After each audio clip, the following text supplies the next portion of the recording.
1 year ago today, Auburn fires Bryan Harsin. And oh, what a year it has been since. We're going to talk about it.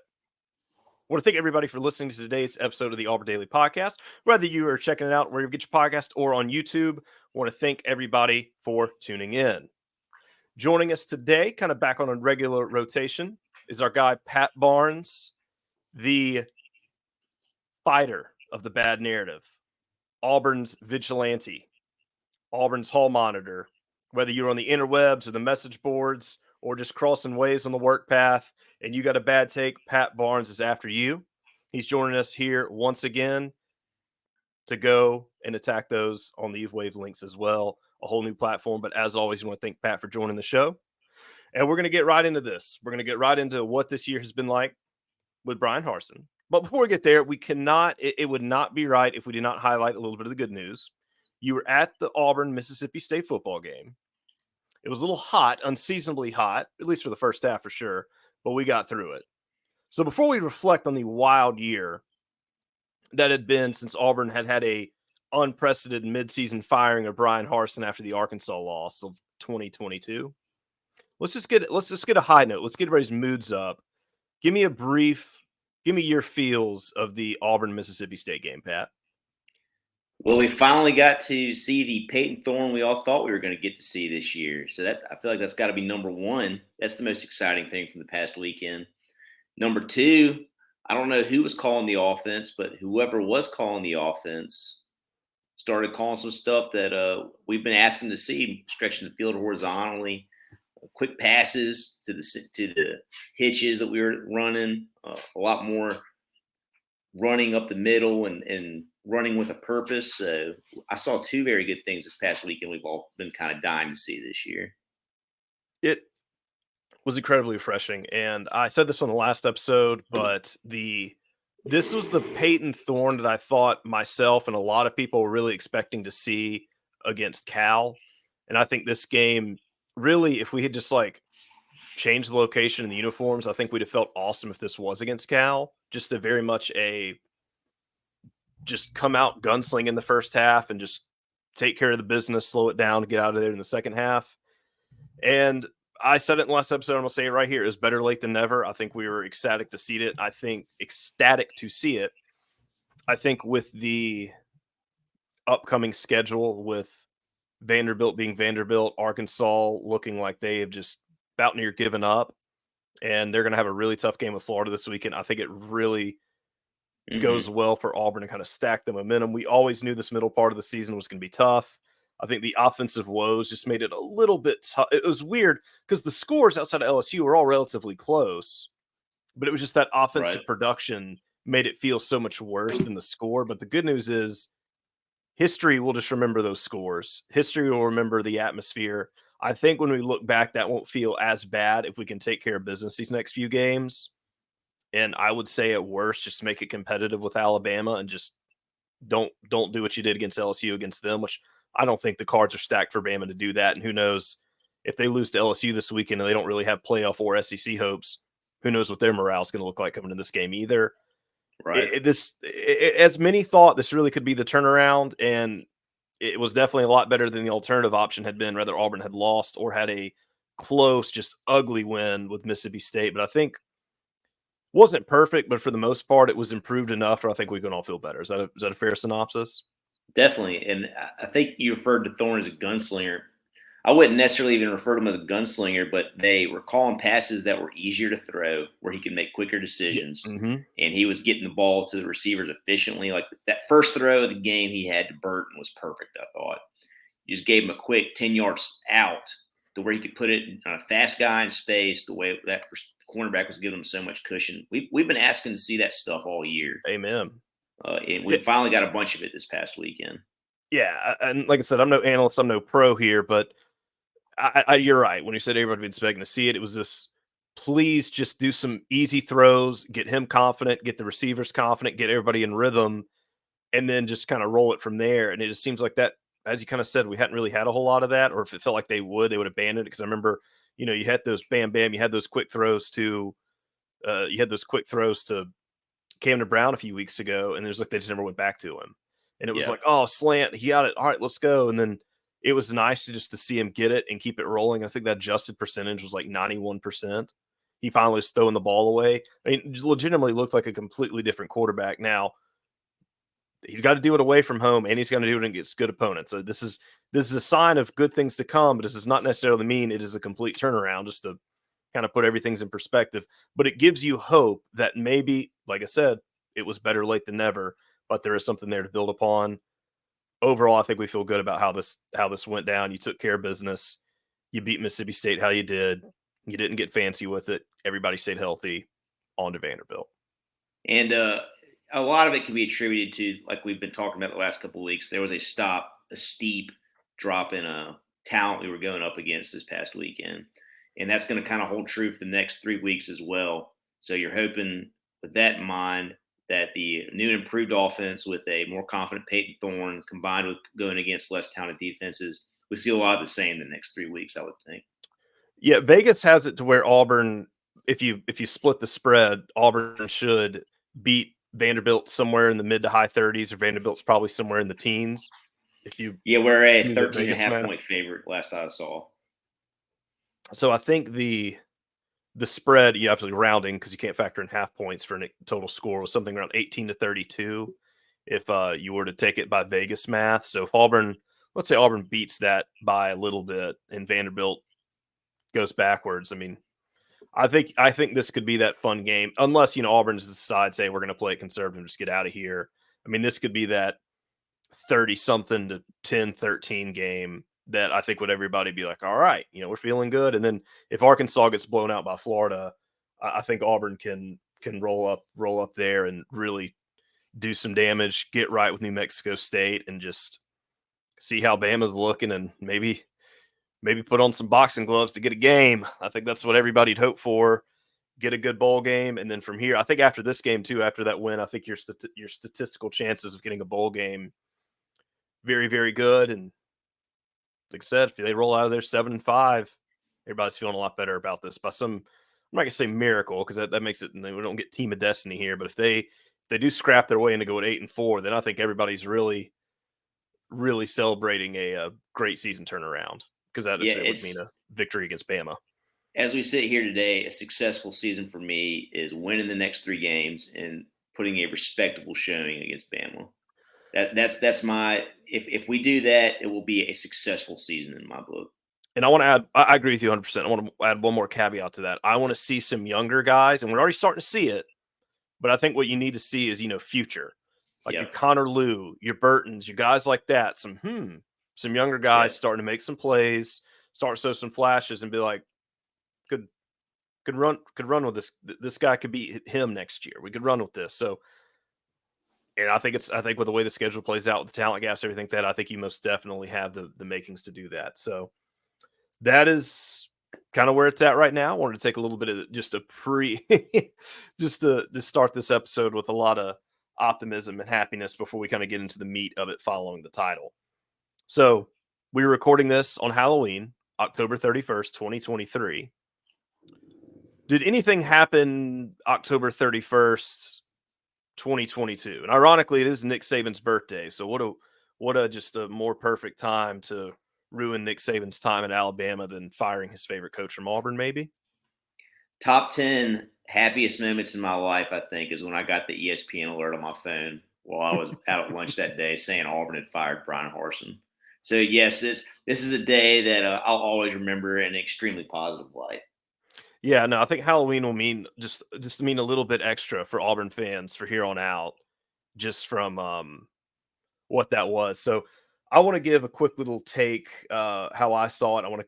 After that, I want to give you a little bit of take of sort of how you saw it this. And I remember, as I was shooting the games, and I was doing the filming and all that, and I just remember post game, the players had, like, even after Penn State and even after Missouri, I mean, there were people that were really like, all right, Auburn was one field goal and/or I think it was like a holding or pass interference call and/or guy dropping the ball at the 1-inch line away from Bryan Harsin potentially getting fired after that game. Didn't happen. Of course, got just absolutely boat raced by Penn State. But the players after the game, the coaches, there was this kind of optimism, like, hey, we got it. We got things we got to work on, but we can definitely turn this thing around. We can get right. More so than I would have expected, kind of given everything that was going on then.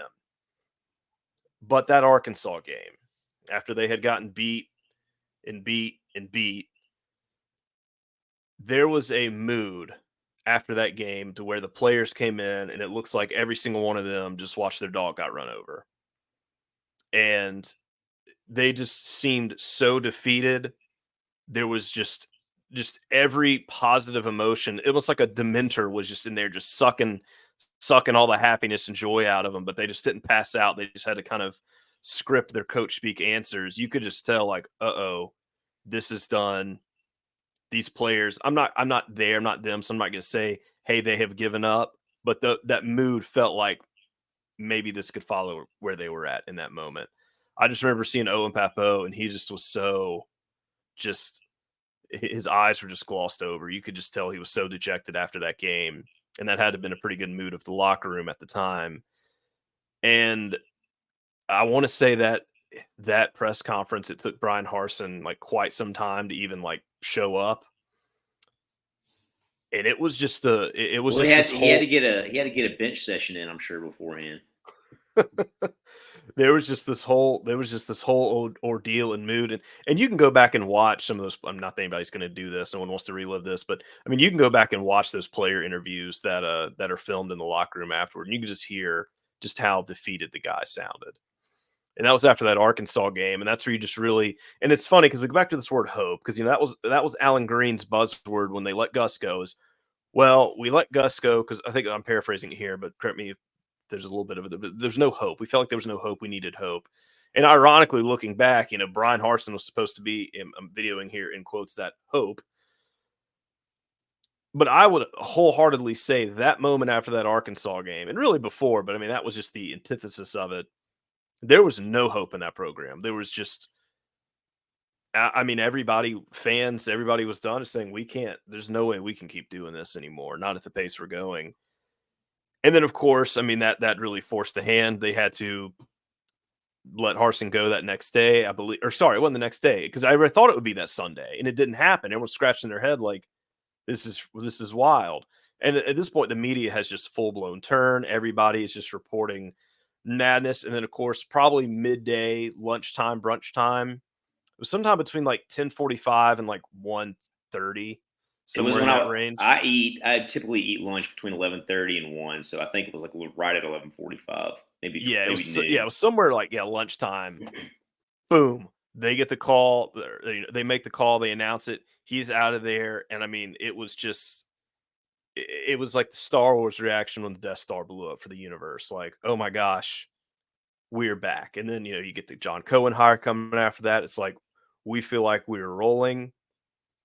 And you talk about just content. Everybody is glued to everything. Who's going to be the next coach? Who's going to be the next AD? Who's going to be interim? And the rumors and world just start flying. I was actually in Auburn at the time, and it was Halloween, and I was actually trying to do a whole bunch of work, do some finance stuff, get some taxes all crunched in the spreadsheets, and I was just like, not getting a thing done today. We're just going to be glued to the internet. That is how I remember that sequence of events. Now, I want to go up to you and kind of start around the same time I did and kind of give to your, I'm not going to say rise and downfall, but more of like downfall to rock bottom to just complete exit from Auburn.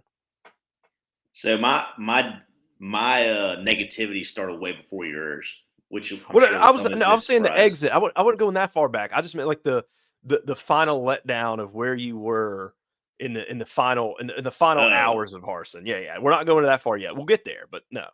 I come from a different perspective for you. I'm a longtime message board poster, so everybody on the message boards it was a matter of when, not if, this fire was going to happen. So I had once that Missouri game happened, I honestly thought he was going to get fired the next day. So I know we won that game, but let's be honest. Out of all the Auburning things that have happened over the last decade plus, the fact that we won that game may be even more crazy than the prayer and Jordan Hare itself. We had no business winning that game. Auburn lost that game 3 times over and still won. Yeah, really nothing we did to win that game. We still managed to win it. I thought he was going to be fired that next day, but they kept him around a few more weeks. So it really wasn't a I knew he was going to be fired from that game on, really from the Penn State game on. It was just a matter of when, and that was just more of like a culmination of my anticipation of the 6-7 weeks prior. Well, remember that was the bye week. Everybody was kind of circling that bye week and is like, are they going to do it Yeah. here and there? Because that was the thing. Because it was like, all right, well, let's let them get through Ole Miss. There's a bye week, and then that way we can kind of get a new regime established, have some time, and then you got a home game against Arkansas. And they didn't do it on the bye week, which in hindsight probably would have been a little bit better. So I think that's when everyone was like, okay, well, if they didn't do it here, they're just going to let them take the L for the season, because you didn't want to do that to Zach at the time. Zach Etheridge was the hot rumored to be the interim coach. Like, well, you don't want to do that to him. It's already done. What do you do there? Just let him just swallow all the lumps for the season and then take it. But like I said, that Arkansas game was just so bad. You're just like, all right, we got But to see, do it. I don't even remember that game being that much different from the other games previously. I guess that's what's different for me is like you're talking about how So dejected the players felt after that game, but it to was different. me, go ahead. Go ahead. No. To I'm gonna me, jump to on that. me, it was the same type of game I had seen the 5-6 weeks prior to that. I mean, you could even see on the 2 games we won early in the year, like we were not a good team. And it was once we played Penn State, Penn State's a top 10 caliber team, beat us like they should have. And then we played a bunch of teams that were kind of around our talent level. And we were a poorly coached team, and they were better coached teams, and they beat us like they should have.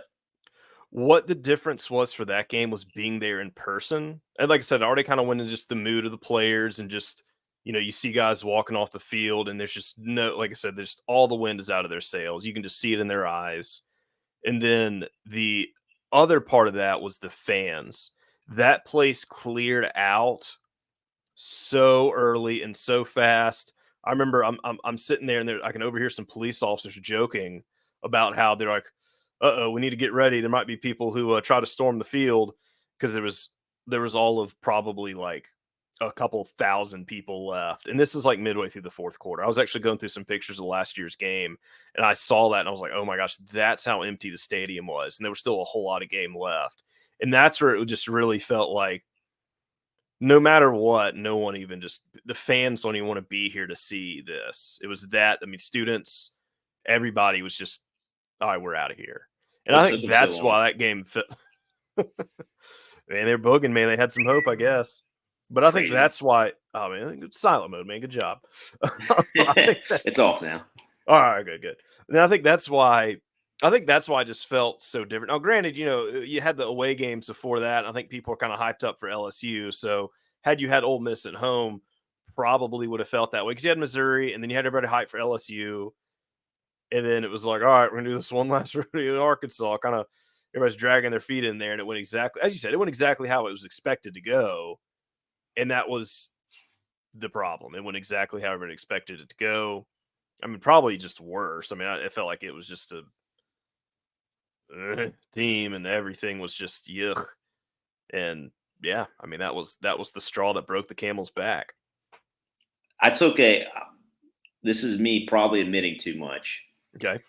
I took a modicum of, I wouldn't call it pleasure, but I would say that I kind of every loss that mounted last year until we fired Harsin, it didn't bother me too much, because in my mind it was everybody getting what they deserved when they begged and pleaded with the people not to fire them in February. So it was more the losses when we had Harsin didn't affect me too. The first loss that affected me last year was that loss against Mississippi State. I really wanted Cadillac to win that game right off the Yeah, that bat. was, he should have. Yeah, he should have. We had wasn't if it was McPherson playing that game and on Honors Crossman, we would have. So Yeah, so how I want to kind of go into this here, I want to, and I'll let you kind of handle this one, because I think you will most definitely be able to jubilantly and accurately describe the downfall of just how it happened. We've already hit on the kind of the immediate, and then I want to kind of talk about the year since, because I think that's the interesting part of just kind of where Auburn has come in a year. And then we can even kind of hint at what it was like the year prior. So I'm going to kind of give the floor to you here. Give us an abridged version of I'm not going to say initially the rise of Harsin, because I don't know if there ever was any rise, just minus some like getting the job, but just where did it start going downhill, and when did it just absolutely start plummeting to where it picked up to where we just started with the Arkansas Ole Miss bye week time? Well, you can't see me, but as you were saying that, where did it start going downhill? I just started smiling to myself because it started going. I remember having my first thoughts that we may have made a mistake hiring this guy in June before he even coached his first game. Because if anybody that was following recruiting at that time could see how different, and when I say different, how poorly recruiting was being handled compared to even Gus, definitely Chiswick before that. I wasn't. I was 9 years old, 8 years old when we hired Tuberville, so I can't say how he came out of the gates as far as a recruiter goes. But you could see that he had kind of stepped into a world that he was not prepared for that first summer before he even coached a game when it comes to recruiting. And as we've talked about in the past, talent acquisition in college football is 75, 80% of the battle. If you're not doing that right, you really have no hope for the future being a good football program as far as being a top tier SEC team goes. So I kind of started having my doubts in the summer, but I wanted to give him time and I wanted to see if he could turn it around, adapt, and get better. Obviously, the first however 8-9 games of the 2021 season were pretty good. We had a good quarterback. Minus Georgia State. Yeah, minus Georgia State. I was at a wedding for that one, so I watched bits and pieces of it, thankfully. So I didn't get that one. Didn't land as heavily as it did with some other people for me. But when we had Bo Nix, and Bo Nix definitely improved his junior year here. I don't know if that was Harsin or Bobo or some combination thereof, or just the fact that he was a third-year player. But he improved, and Auburn got better as the year went on until he got hurt. And then it kind of went downhill from there. And I was still willing to give him the benefit of the doubt there because, there's not a lot of teams that can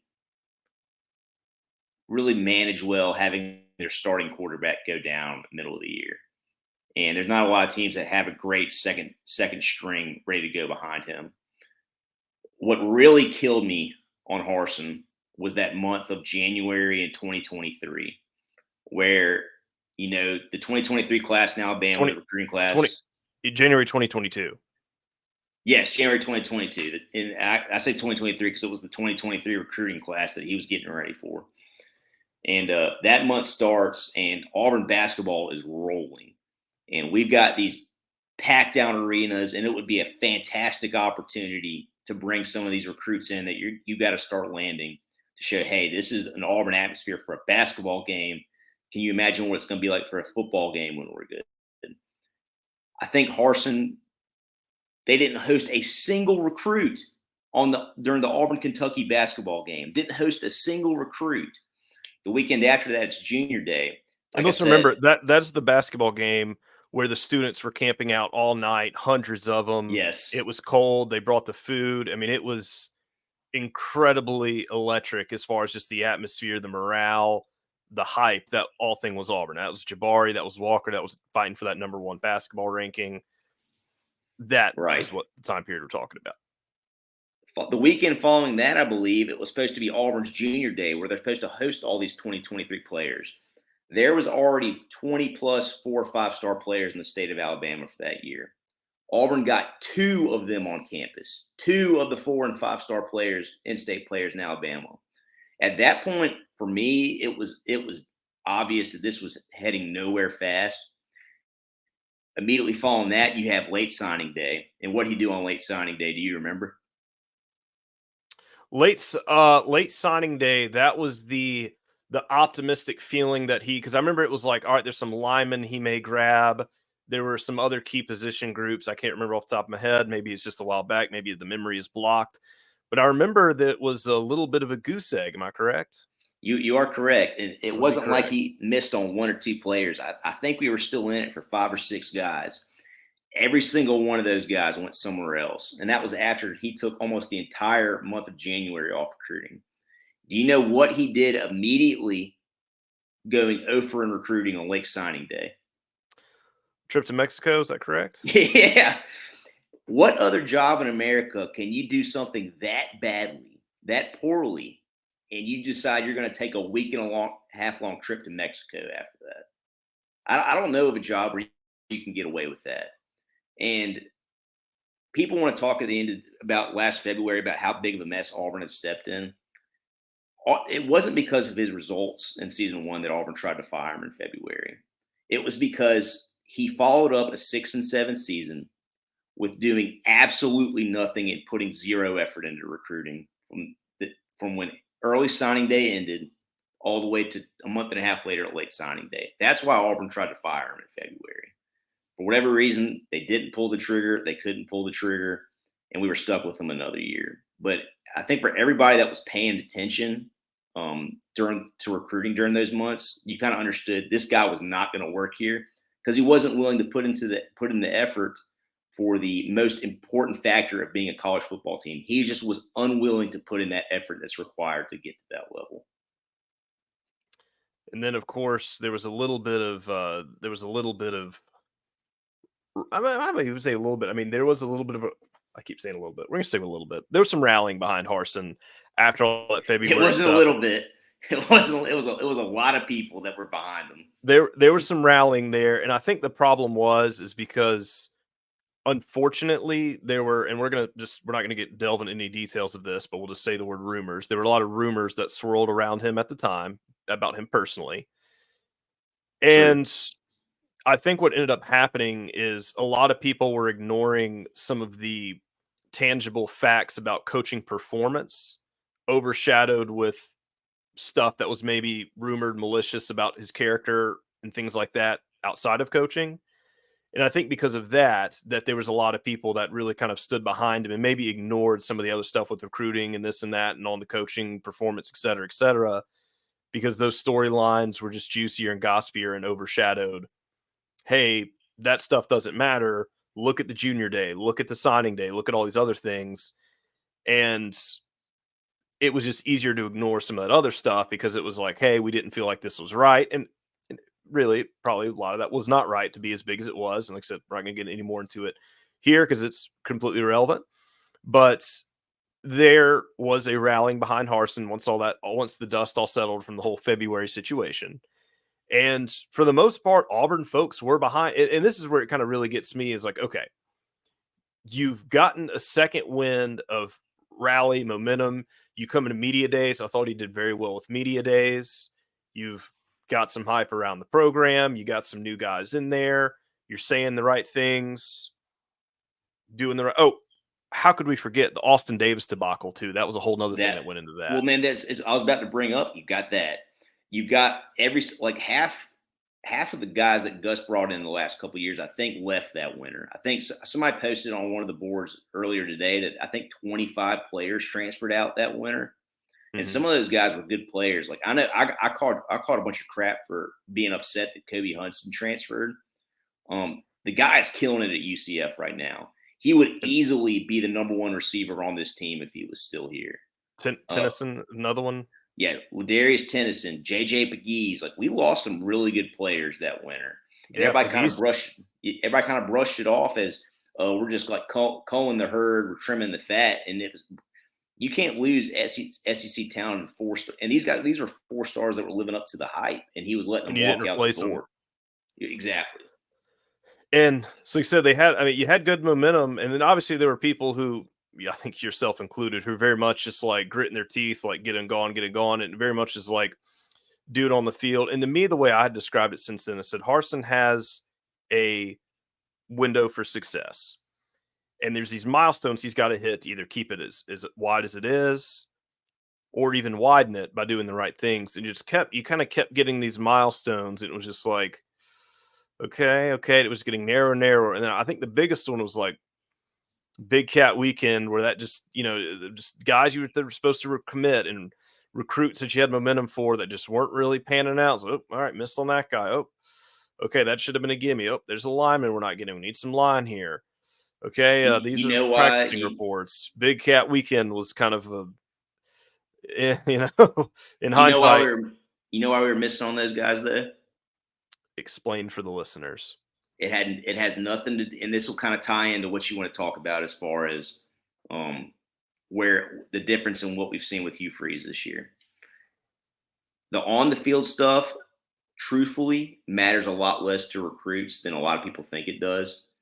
Had he even put in half the amount of effort that was required, we probably would have recruited on an average Auburn level because they were doing a lot of on the field stuff right as far as building a program goes. The simple fact of the matter is Harsin refused and was never going to put in the effort that was required to be a good recruiter in the SEC. He thought he was above it, left it to his staff. The way you know that, even with just besides the results that panned out, is when his dad called in the Feinbaum and was going on a spiel about, Auburn can't land 5 and 4 star players that Alabama and Georgia want. They have to get 3 stars, diamonds in the roughs, and turn them into better players. Hugh Freeze has already done that 3 or 4 players this year with a less talented roster and like we've said, a poor showing on the field the last 4 weeks, and recruiting momentum still picking up. That's because he puts in the effort and the time. That is a bare minimum requirement for a successful head football coach at Auburn, is that you put in the effort and the time at being a great recruiter. And that was kind of where I was. Yeah, I mean, the segue there of getting to the milestones, the effort, the things that we're getting there. Just it was kind of a little bit more urgent. Like, all right, we're instead of driving through a wide open tunnel, we're now having to shoot the wings off of a fly from 100 yards away. The margin for success has just gotten so tight now. And that's really where it was. So where it was the only thing is like the only thing they had left to do was to do it on the field. And of course, we know how that went. Very much evident after Penn State was like, I would even say San Jose State, because I mean they played that game really tight. And then maybe they're looking optimistic. Oh, they're just looking ahead to Penn State. Got blown out, and of course, from there the writing on the wall. And just like you said, I mean, it was very much a matter of not if but when, and we know how that panned out. So that is kind of the Harsin saga in a nutshell. It's been 1 year, and what a year it has been. So let's close it out with this. So we kind of went over Harsin's Harsin's year previously, up until his firing. We went over a lot of what he did wrong, which inevitably led to him getting let go when he did, and in a very unprecedented way with very unprecedented results, given the resources he had. The crazy part is the fact that they locked down that football facility from letting him get in it. Do you remember they postponed opening that for a month? Yeah, good call, just so he couldn't even show recruits or get into that. So, and of course, Cadillac took over as interim and honestly had some of the just best memories that I think any Auburn fan, at least who's alive right now, will remember for a team that didn't make a bowl game in those short few week windows. I mean, of course, that A&M game was it's crazy to think that you could think of a game from a year that a team didn't make a bowl as being like that is legitimately an all-time like memorable Auburn game. Just him coming out of the tunnel, that whole deal. And I mean, and that I think is a really special thing. And I'm glad that fans, I mean, that stadium was packed out for that. And just everything about that entire night was awesome, minus maybe the gameplay and the stats and how cold it was. But just the energy was electric, and it was awesome to see fans rally with that, which really gets us up to where Hugh Freeze is. So Thanksgiving weekend, or after Thanksgiving weekend, after the Iron Bowl, Hugh Freeze is hired, I think that Monday or Tuesday after. So we're not quite, we're about a month away from the Hugh Freeze hiring. So I guess we'll have to do another episode here of a year of Freeze when we get there, about another month.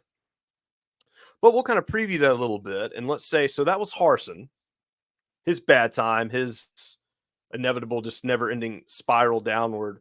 What differences did Hugh Freeze make in that relative the same time, given, I guess, some of the same mess that Harsin had? And why did that direction go differently for Hugh in year one than it did for Bryan in year 1.5? I don't know if we've talked about this before. Do you know what Hugh Freeze did the night after he had his press conference at Auburn and was officially hired? I don't believe so.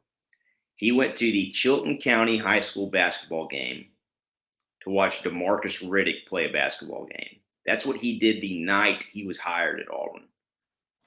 DeMarcus Riddick at the time was committed to Georgia. Do you know where he's committed right now? Where's he committed right now? Auburn University. There we go. How many stars are beside his name? Depends on what site you're on. I think he's a consensus 5-star. If he's not, he's a very high consensus 4-star linebacker.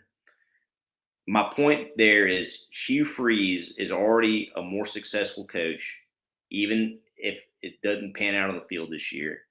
He will leave Auburn in a better spot than Harsin did because he is putting the time and the effort in to making Auburn a better place. Harsin wasn't doing that in the area that it most requires it. Hugh Freeze is doing that. And there was a quote that a lot of people went around, and it was a quote / question. Did Bryan Harsin leave Auburn better than he found it? And I think the overwhelming answer to that is absolutely not. That's fairly It's the easiest rhetorical. question of all time. Everybody can say that confidently. But you look back at all the coaches that came to Auburn previously. I'm not going to go as far back to Barfield because that's just so many differences and factors here. But we'll say from Dye up, yes, all these coaches left Auburn better than they got it. And I mean, you could maybe have some debates of the kind of the Bowden situation, but just given kind of where Auburn was when he took over, it's kind of just a whole weird bag there. But Tuberville, Gus. I don't know about Gus. Gus, we can have that debate for another day. But yeah, and so the only reason Auburn was a stable program when Gus left, I would say. Yeah, I mean, it had a high floor, and the only reason I'm just going to give a little asterisk on that is because, and we've talked about this a lot. We won't get into it here. We'll definitely get into this more off season. But just the fact that he left during COVID kind of had everything in a weird limbo period. And obviously, roster wise, there were some problems in the recruiting situation. There were some problems, but Gus took over a team that the year before had 3 wins. It had national championship caliber and brought him back up there and raised the floor to roughly an 8-win team. Yeah, we can talk. We could talk about, like I said, we can really delve in this to another day. I would say that Gus took over a more talented team than the one he left. Yeah, that's 100% fair. But anyway, yeah. So back to Hugh and the messes. Sorry, we got too sidetracked. Yeah, tune into this content later. Off season talk. Pat.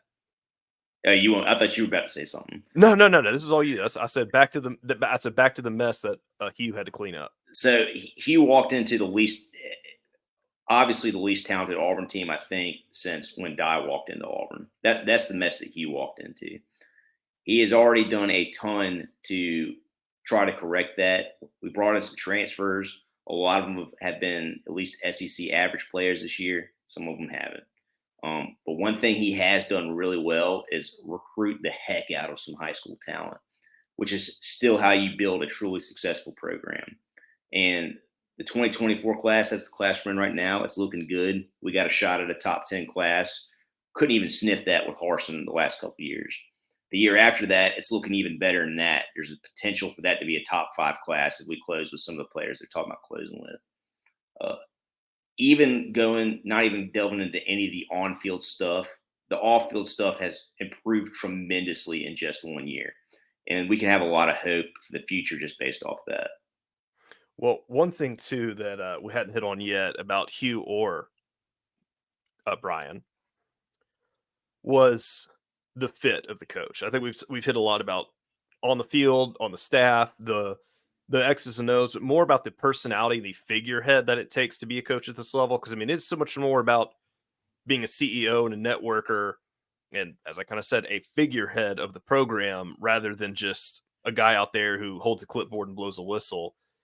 And that was always kind of Harsin's thing, is he was very much kind of this counterculture, like, hard nosed, my way against the world. And I think with all this stop steal stuff, it was kind of like, yeah, we like the guy who's against the man. He's this tough, kind of hard nosed, like going to get it done, work hard, work guy. And he said all these things, but obviously the results, it was words, no results. And Hugh, two different things is just as far as fit of just not bucking the people that you need to buck, embracing the culture, seeming like you want to be in a place and actually happy and humble to be there. And then also just being very transparent and candid with just the media and the people around him to just, I mean, I say this very bluntly, but just being a guy that people can like. Yep.